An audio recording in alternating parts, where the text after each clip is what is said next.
Hello, fellow Columbans. I'm David. I miss being with you here in the nave to worship, pray, and sing as a community dedicated to living God's love. It may be a while before we can assemble as a group that fills this place, but even as a parish that meets together mostly online, we still feel called to reach out in ways that reveal the love and justice of God to all. The church calls deacons to help encourage and support the congregation as we take the inspiration of Sunday into the world all week long. One of the roles of deacon is to remind us that when worship ends, our service continues, offering parting words such as, "Let us go in peace to love and serve the Lord." The deacon's bidding is on my mind this week as the church marks its annual commemoration of St. Philip the Evangelist, also known as Philip the Deacon. In the Acts of the Apostles, we read that as the Jesus movement grew larger and more diverse, greater attention was needed for the community's most vulnerable members to make sure that none who relied on the charity of the church would be left out. The apostles chose a group of 7, including Philip, to supervise this ministry of service. Today, the church remembers this as a model for our modern order of deacons. In addition to overseeing care for those in need, Philip embarked on a broader mission, crossing boundaries of geography and culture to bring the gospel to new places. The Spirit sent him forth, teaching, evangelizing, and baptizing, bringing converts to Christianity as the message of Jesus began to spread. Philip and other ancestors in the faith have left us a precious legacy as we hear the summons to go out in love and service to God.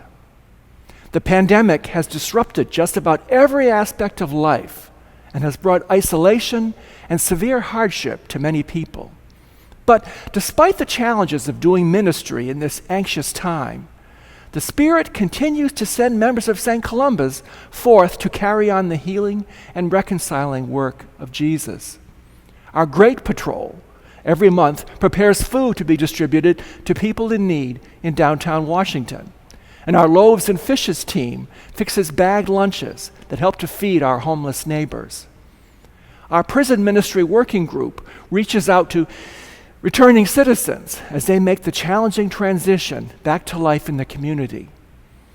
Through our family homelessness initiative, we've created a relief fund for families who have lost income during the pandemic and struggled to keep up with food, rent, and utility bills.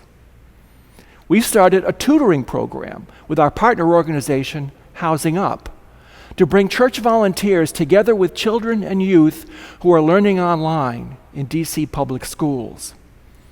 Our Stirring the Waters ministry is guiding us toward a deeper exploration of racial justice as we confront the impact of inequality and strive to be an anti-racist parish. Our Environment Committee keeps the issue of creation care before us, with opportunities to learn how to live in and advocate for a more earth-friendly world.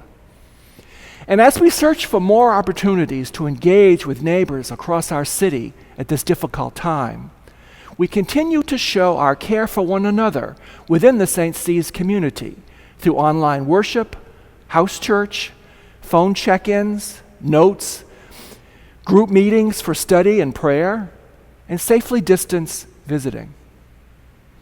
The last words of every Sunday service are said by the congregation as we are dismissed. We go forth saying, "Thanks be to God." One of the things I'm thankful for is to be serving alongside people like you who are aware of the needs around us and are ready to reach out in love. While it's especially challenging during the anxious season we're in now, in the spirit of Philip, Columba, and all the saints, I feel blessed to be in this ministry of love and service with you. Peace be with you.